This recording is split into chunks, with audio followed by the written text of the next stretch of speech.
مولاي صل وسلم دائما ابدا على حبيب. جو انسان اللہ کا ذکر کثرت کے ساتھ کرتا ہے اس ذکر کی اس کے دل میں تاثیر ہوتی ہے. ہر چیز کی تاثیر ہے.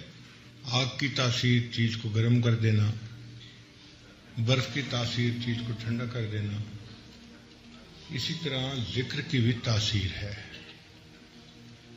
اور وہ یہ ہے کہ دل کو اللہ کی محبت سے بھر دینا. تو ذکر سے ذات کی محبت پیدا ہوتی ہے. آپ کسی چیز کا تذکرہ زیادہ کرنا شروع کر دیں اس چیز کی محبت آئے گی. اس لیے جو کمپیوٹر والوں کے پاس بیٹھنا شروع کر دیتا ہے کچھ عرصے کے بعد کمپیوٹر کا بزنس کرنے کا ارادہ کر لیتا ہے. جو علماء کے پاس بیٹھنا شروع کر دیتا ہے وہ کچھ عرصے کے بعد علم حاصل کرنے کا ارادہ کر لیتا ہے. تو ذکر سے ذات کی محبت پیدا ہوتی ہے. اب شریعت کا حسن دیکھو کہ شریعت نے کہا کہ عورت اپنے خاوند کے سامنے کسی غیر عورت کے حسن کا تذکرہ نہ کرے، اس لیے کہ ہو سکتا ہے تذکرہ سے اس کی طرف میلان پیدا ہو جائے. کتنی پیاری شریعت ہے ہماری. جو بندہ کثرت سے اللہ کا ذکر کرتا ہے اس کے دل میں اللہ تعالیٰ کی محبت زیادہ آتی ہے، مضبوط آ جاتی ہے.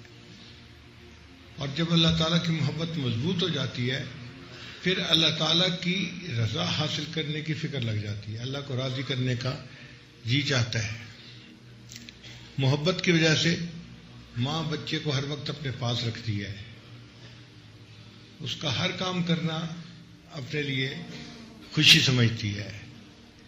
اسی طرح جو ذاکر اللہ تعالیٰ کا ذکر کثرت کے ساتھ کرتا ہے اور اس کے دل میں اللہ کی محبت کثرت کے ساتھ آ جاتی ہے، اس کا بھی اللہ کے پاس وقت گزارنے کو دل چاہتا ہے.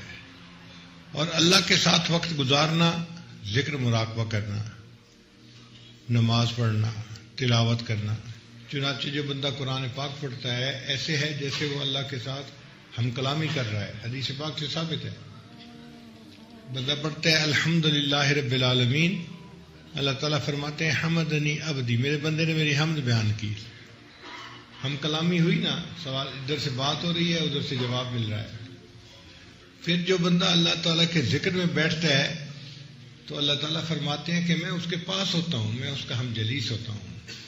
انا جلیس مع من ذکرنی، جو میرا ذکر کرتا ہے میں اس کا ہم جلیس ہوتا ہوں. تو ذکر میں بیٹھنا اللہ کے پاس بیٹھنے کی مانند، قرآن پاک پڑھنا اللہ سے باتیں کرنے کی مانند، نماز پڑھنا اللہ کے دیدار کی مانند ہے.